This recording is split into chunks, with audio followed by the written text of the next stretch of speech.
We're here. And we're back. That too. So, we've done it. Bern is out.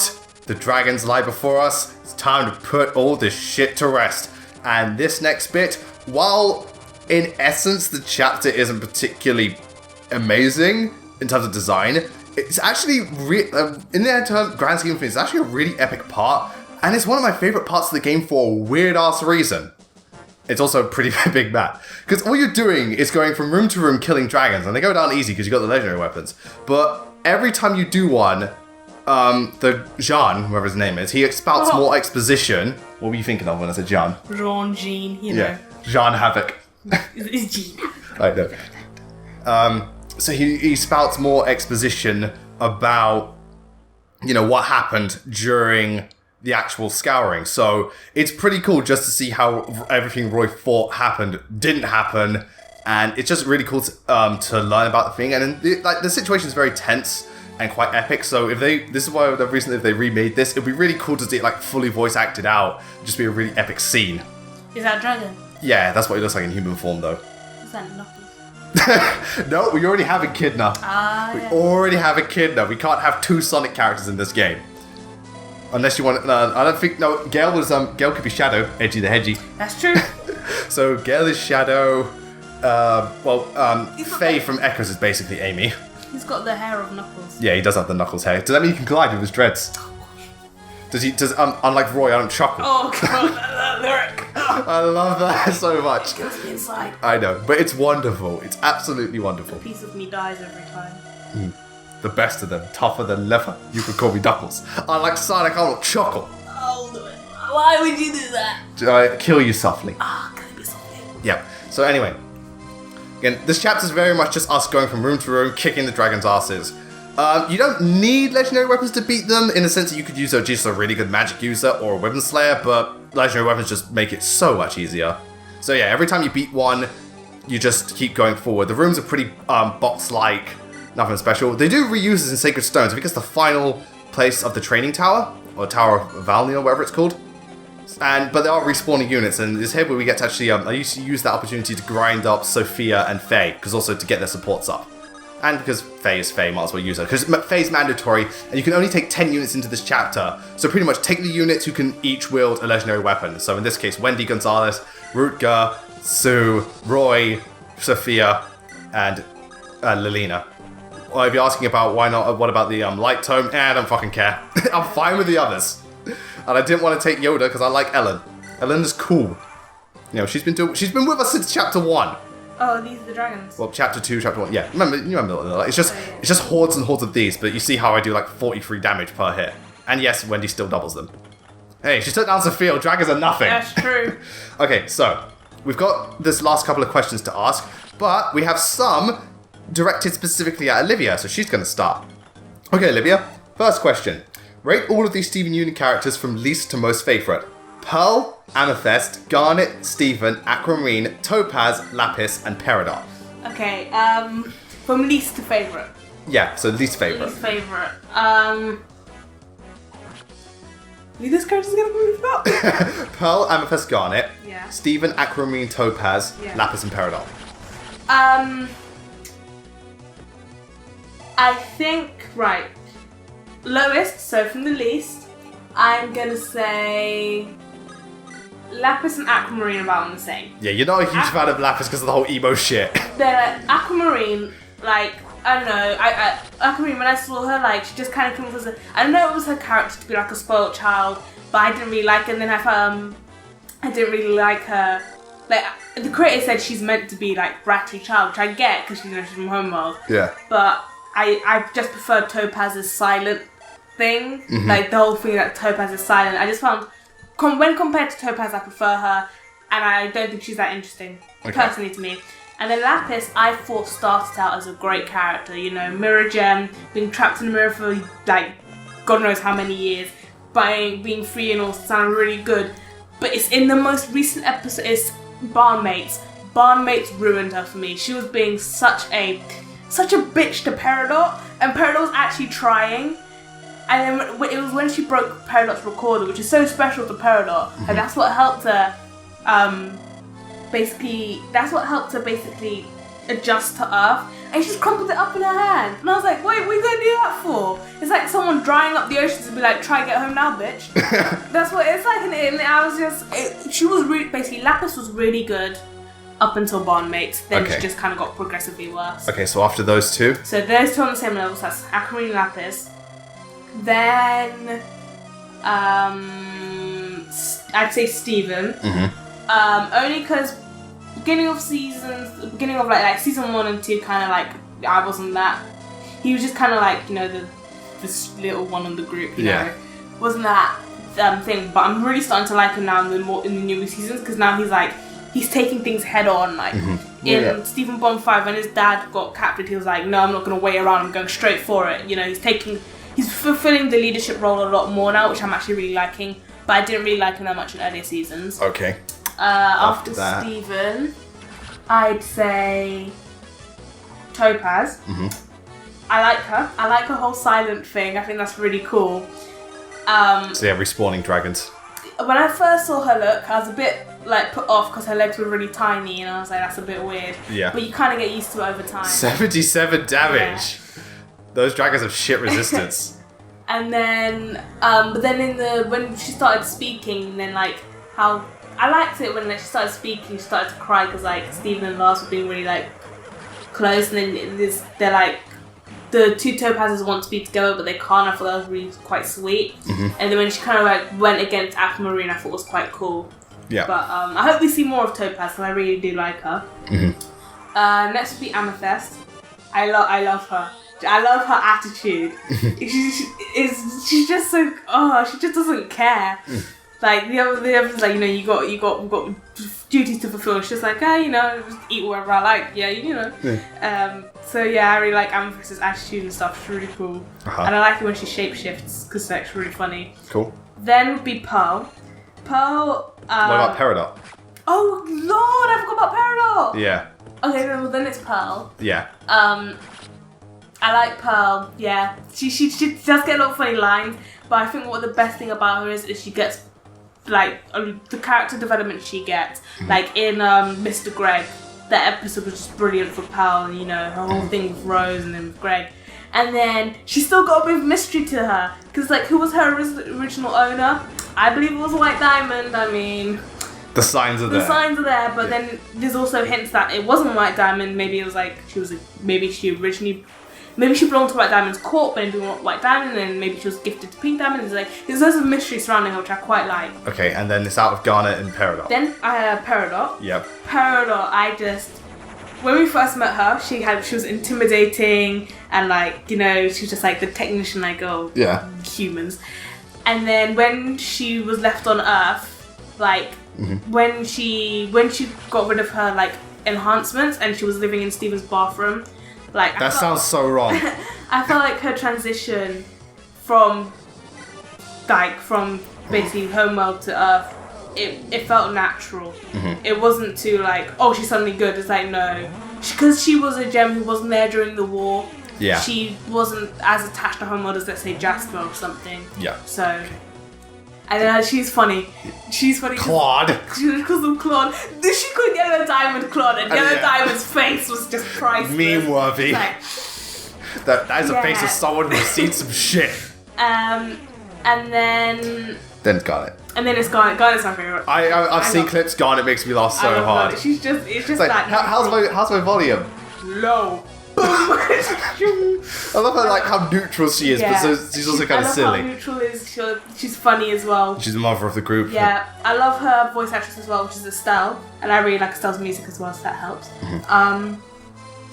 Garnet, I also think, like, even though she can be silly, again, as the leader of the group, like she's got a role to fulfill. But then in the more recent episodes, you can kind of see like Garnet's leadership is kind of slipping, because I think Garnet knows she's not the next Rose. And you can kind of see that, like, it's slipping, and then she's got cool powers. She's got future vision, like her gauntlets, and I was like, yes. And she's got a cool song. Yeah, she does. Yes. 2 cool songs. 2 cool, yeah.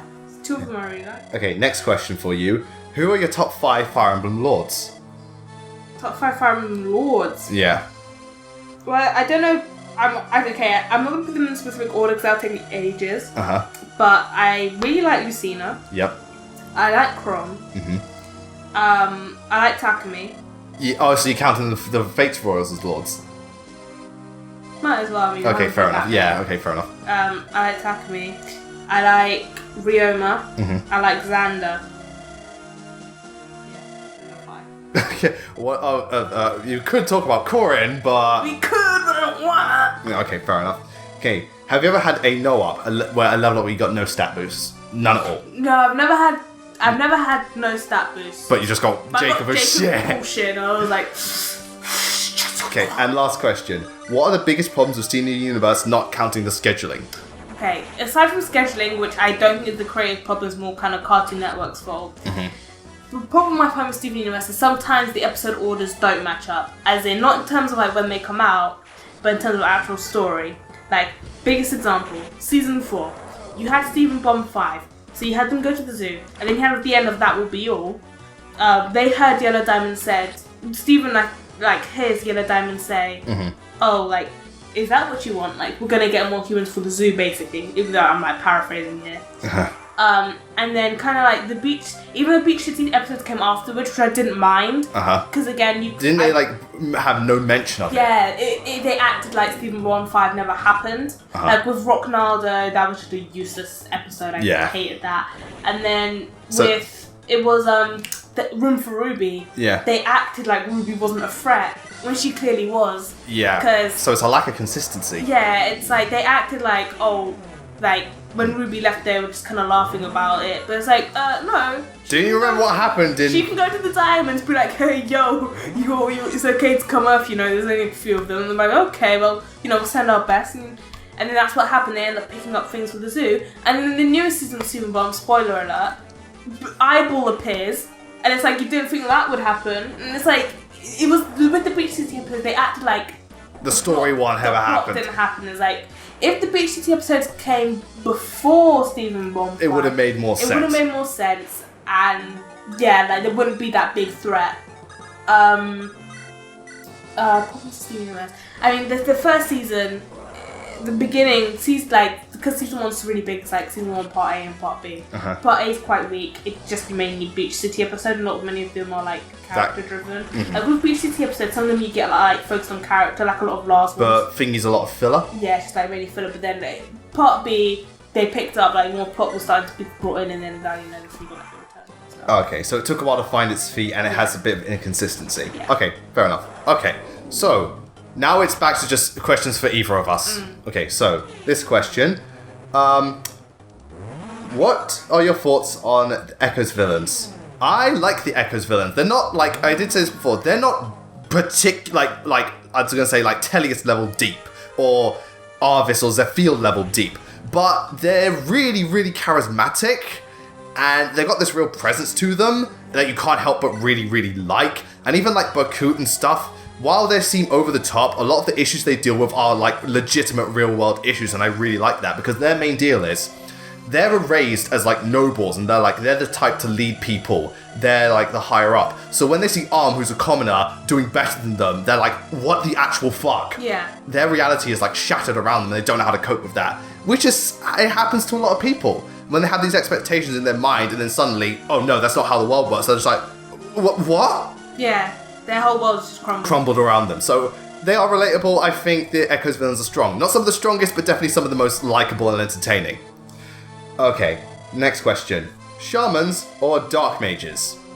Dark Mages. They're practically the same thing, but I prefer Dark Mages. I kind of say Dark Mages because I don't really know what a Shaman is. Shaman is basically, you know, in this game, like Sophia. Just the sprite's a bit different and stuff. Whereas Dark Mages is like, you know, Tharja and Henry. Oh, right. Tharja and Henry because they actually show their faces, whereas all the other people have hoods on. They're all Robin.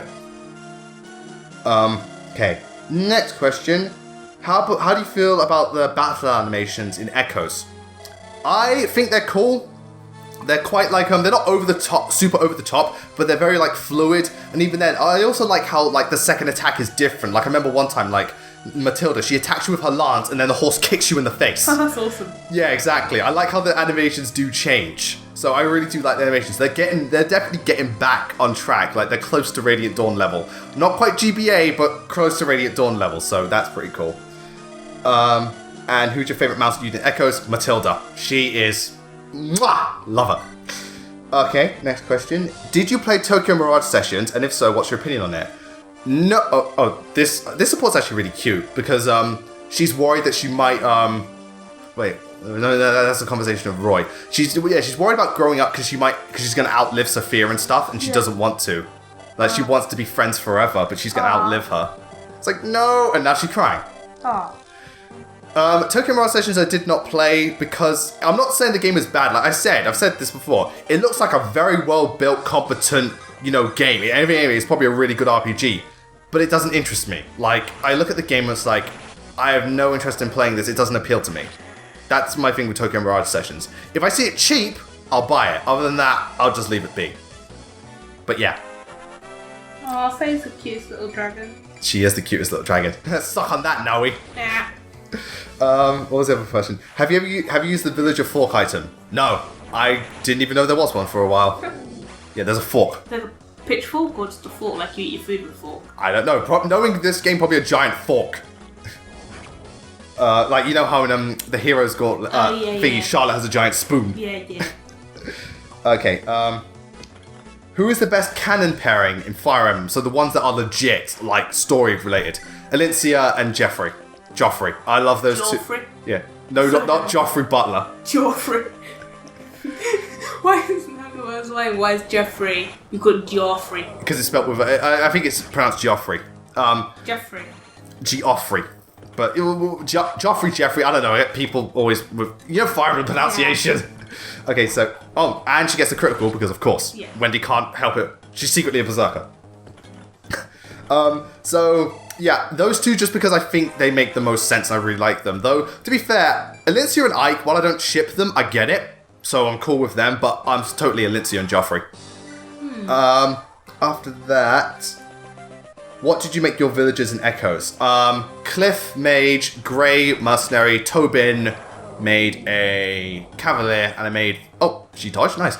I made Faye a Pegasus Knight.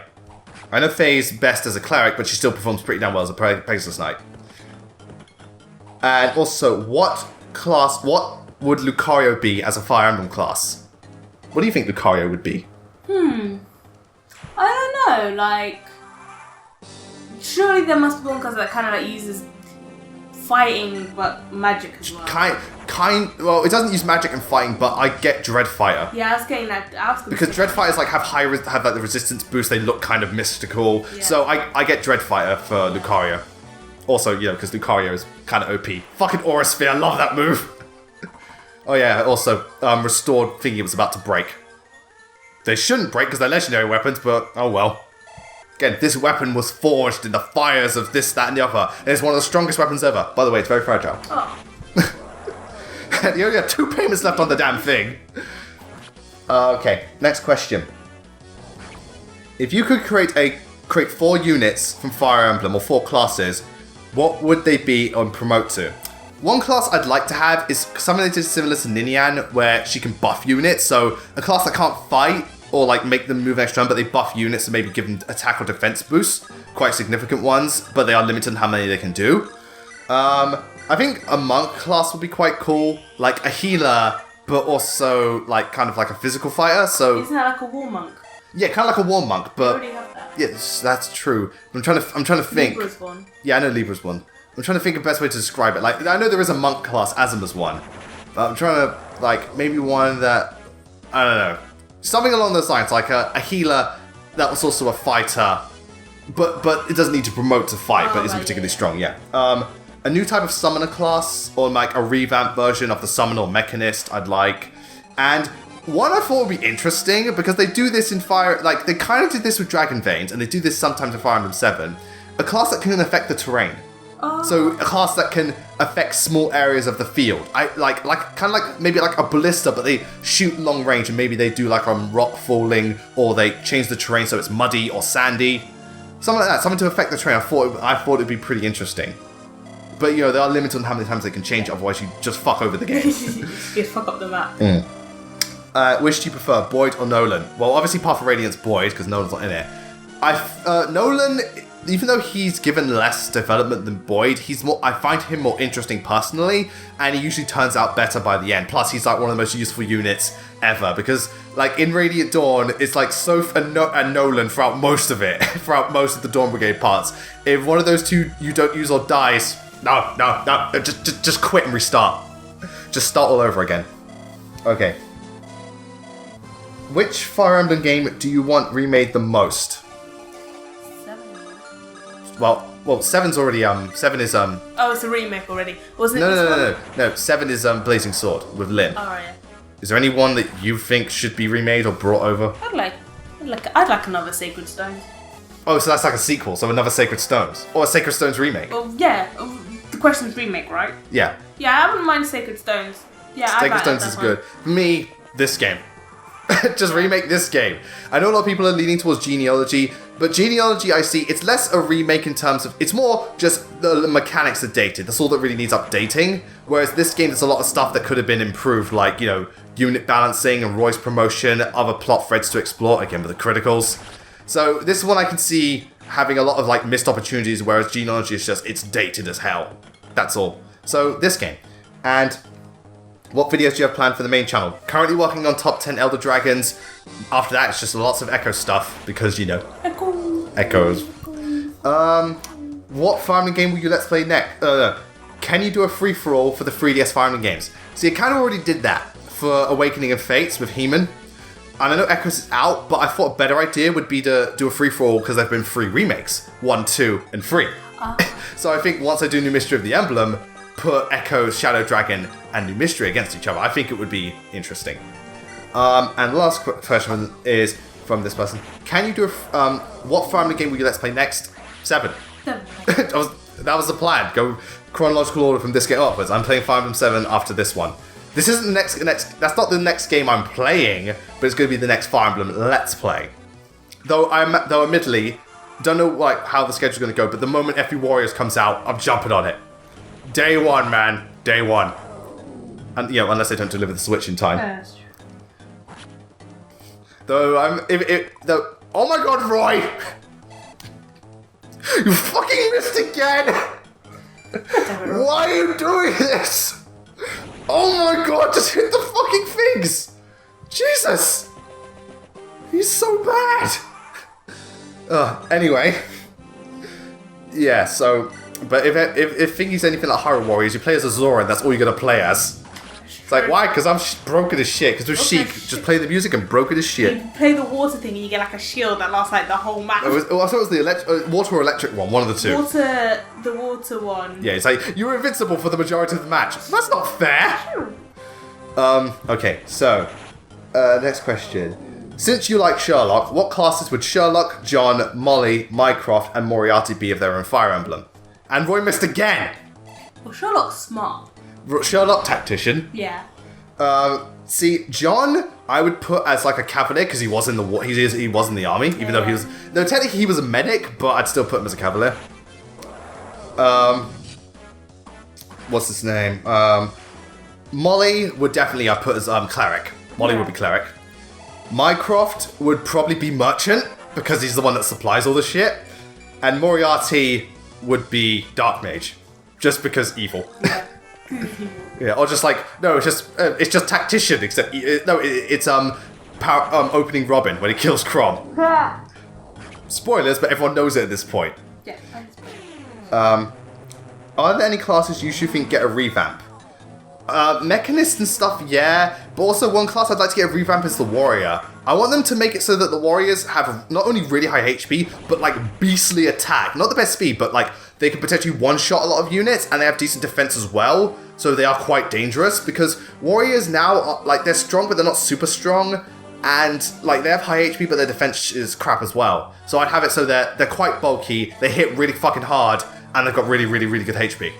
That's what I would do. Any classes you think should get a rework, or you think they're all okay? No, fine in my books. Fair enough. It's only because in Awakening I thought Warriors were shit. Okay. Who is the best girl from every game you've ever played? Who's best girl? Best girl from Awakening is Cordelia. Sumia. Best girl from Fate is Azora. Setsuna. Azora. Best, I have played... This is any game ever. Any game ever. No, it's Fire Emblem. Yeah, not just Fire Emblem. Any game ever. Well, Samus is best girl in Metroid. Yeah, Samus is best. Best girl, only girl in Yeah, Metroid. sure. No, there are others, but she's best. Alright, Zelda, who's best girl? Sheikah's best girl.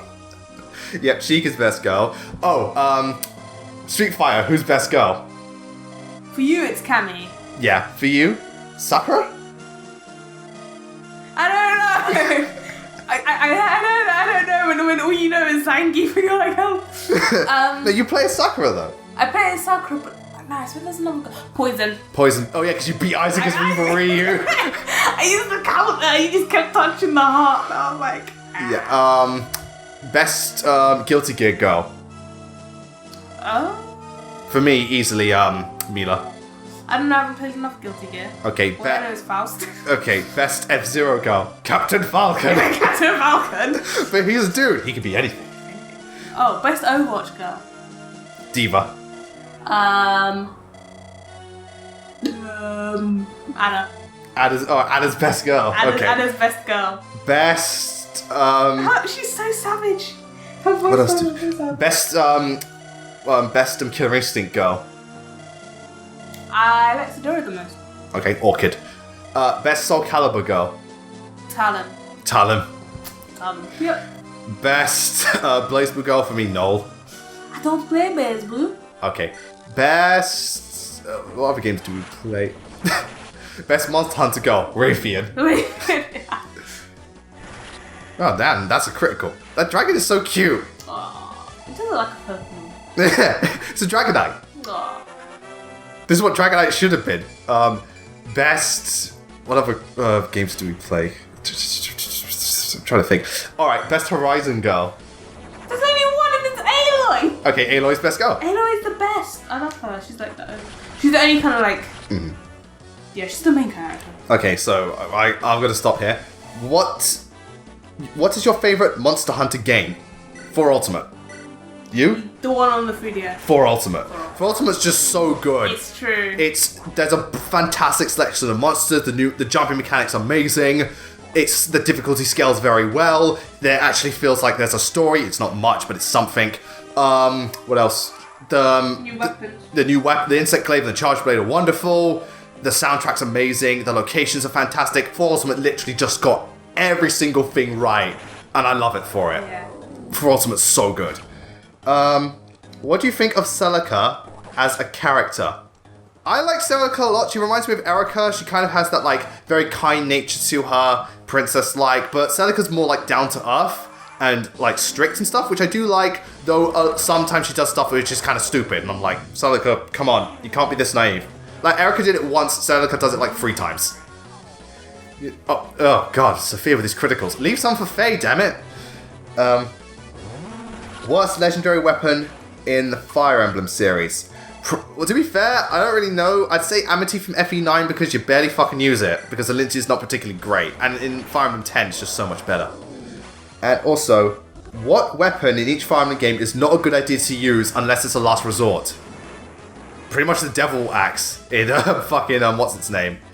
In GBA. That shit will screw you over, and even if it's a last resort, I would not recommend using it. Oh, and if it's Fate, don't use the silver weapons. Unless you're like one enemy left, it's like, I've got to one-shot this dude. Then use the silver weapons. Aside from that, leave them be. What song do you think is better? Lost in Thoughts All Alone or Heritors of Arcadia? I think Lost in Thoughts All Alone is better. Heritors of Arcadia is really good, but I don't know, I just prefer Lost in Thoughts All Alone. It has a nicer vibe to it. Yeah, I'm trying to get through these questions really quickly. What's your opinion on the Shelter music video? It's that anime music video by A1 Pictures and Crunchyroll, and was directed by that dude, I forgot his name. It's probably on screen right now. It's wonderful. It's really... You haven't seen it, have you? No. It's this like 6 to 7 minute music video. It's anime style. It's really, really good. It's got a very nice message, beautifully animated, quite deep, and it's just like for the limited time. Like, I like short stories because half the time they tell their story no dialogue, and I think they did it really, really well. I think Shelter was really, really good, and I really like the video. If you were to if you were to command an army of 15 favorite characters in all Fire Emblem games you played, what would they be? I actually posted this on Amino, like about a team of 15 Fire Emblem units. I think it was, like, not counting Lords, Seth, Xander, Effie. No, I don't count him as a Lord. Why not? Because I only count Corrin as a Lord in that game, because Xander's technically a Paladin, whereas Corrin's like a Lord class. Yeah. Seth, Xander, Effie, Kaze, no, it was Kaze, Elise, Lucius, Raven, I think Ryoma as well, because Swordmaster, Sumia, Camilla, she's so versatile, Jill, oh god, I'm forgetting, shit, Tharja, Nephany, because Nephany. And yeah, I can't remember all of them, but I made a post on it on Amino. So if you, I'll put a link in the description if you want to find it, so you can find it there. Okay, you can ask this one. What's your favorite? The person wrote, "What's your favorite anime gender?" But he actually meant genre. Gender. My favorite anime gender is. There's only two, right? I don't know. There's always the girly boys. No, favorite like, anime. Yeah. So was it Bill Nye said like gender was on a spectrum? There's like memes of people like Bill Nye. Why you've betrayed science? Yeah. Okay. So favorite anime genre.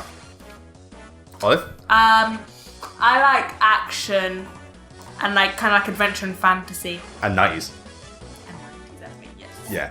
Okay. Like kind of like Killer. I kind of like the Killer Kill. The Full Metal Alchemist. Yeah. Comedy.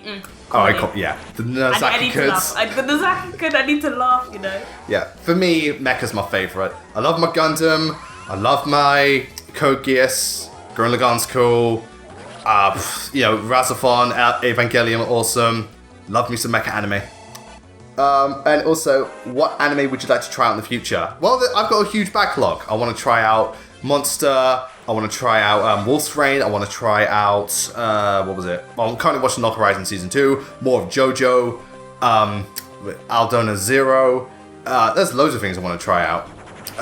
Any anime you want to try out in the future? I need to watch Death Note again. An Outlaw Star. Again, you fucking love that. Outlaw Star I need to watch. Is there any others that you've been recommended? Madoka Magica I might watch. Oh, that's really good. Really dark. Yeah.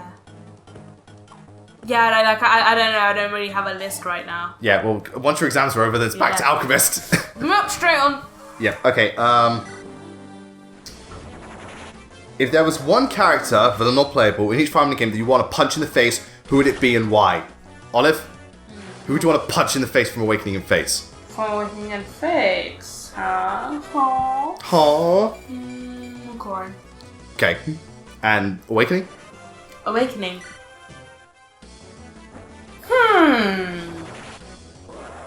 There must be one arsehole. Yeah. Sure. Of course there's an I know, arsehole. it's been so long that my memory's hazy. Mm-hmm. I don't know. I actually can't remember. Okay, but you would definitely want to punch Corrin in the face. Yeah.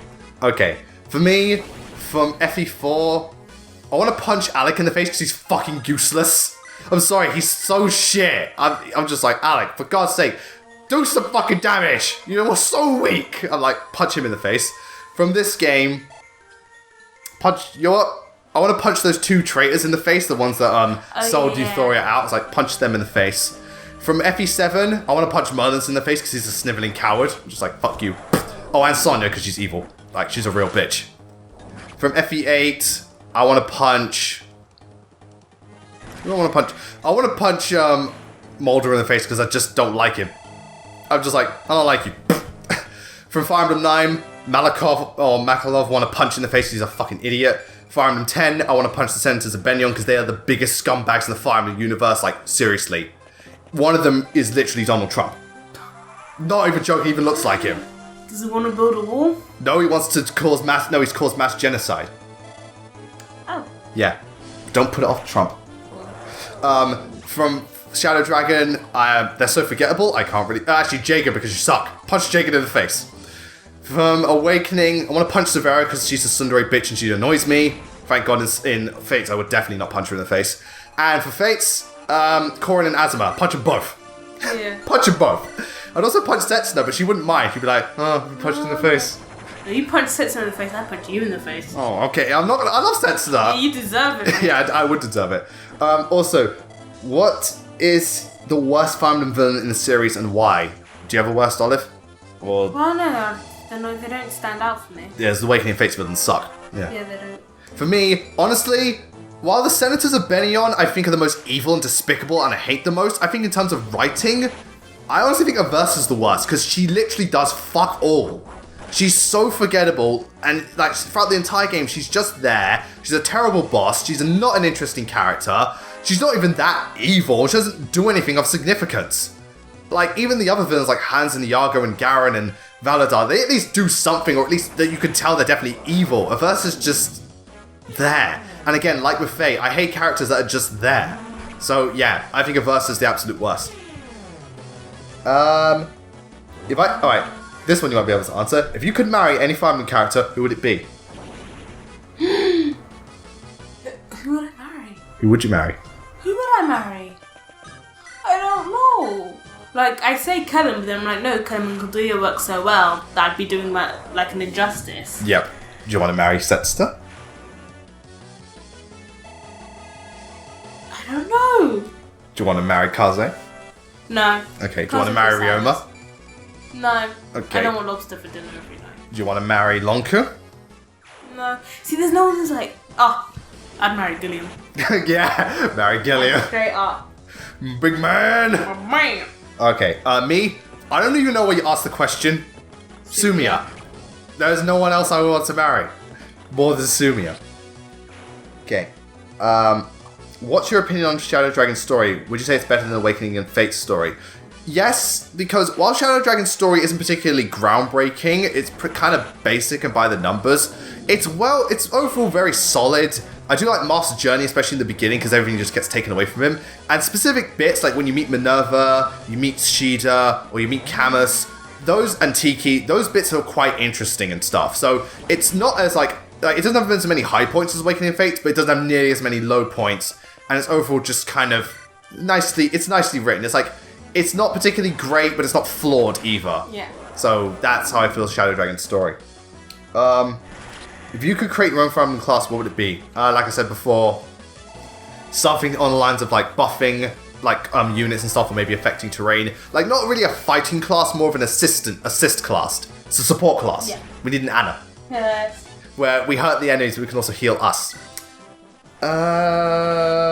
Okay. Which are your favorite games in the Fire Emblem series? I take it for you, it's just Awakening. Yes. Okay, for me, alright, top 5. Number 5, as of now, Sacred Stones. Number 4, Awakening. Number 3, Conquest. 2, Path of Radiance. And 1, Blazing Sword. Those are my favorites. I love every Fire Emblem game, but those in particular stand out to me. Sacred Stones for the nostalgia factor, and I think the first third is incredibly well done. It's a very solid and standalone game. Awakening, because despite the flaws, it has that massive fun factor. Yeah. It's got so much replayability, charm, and fun factor that even though it's not balanced, you can't help but love it. Conquest, despite having a weak story and writing, I still think it has the best story out of the three just because it tried something different and was the most interesting. Plus, the music is amazing, love the cast, map design is outstanding, and the mechanics are very well built and well structured. Oh, this conversation's adorable. She's scared about becoming, because she's also a divine dragon, she's scared about becoming an evil one. Aww. So she's like, I'm going to be bad too, aren't I? It's like, no. It's like, you gotta tell the little girl she's going to be fine. It's your environment that makes you. Yeah. Well, it's nature versus nurture. Yeah. Yeah. It's the environment. So she hangs around with Roy and that stuff, so she's going to be fine. But she's going to miss every single attack. It's like no one's born evil. Yeah, no one's born good either. And what was it? Path of Radiance, just incredibly well built, really great story, wonderful cast, level design, overall alright, though not particularly amazing.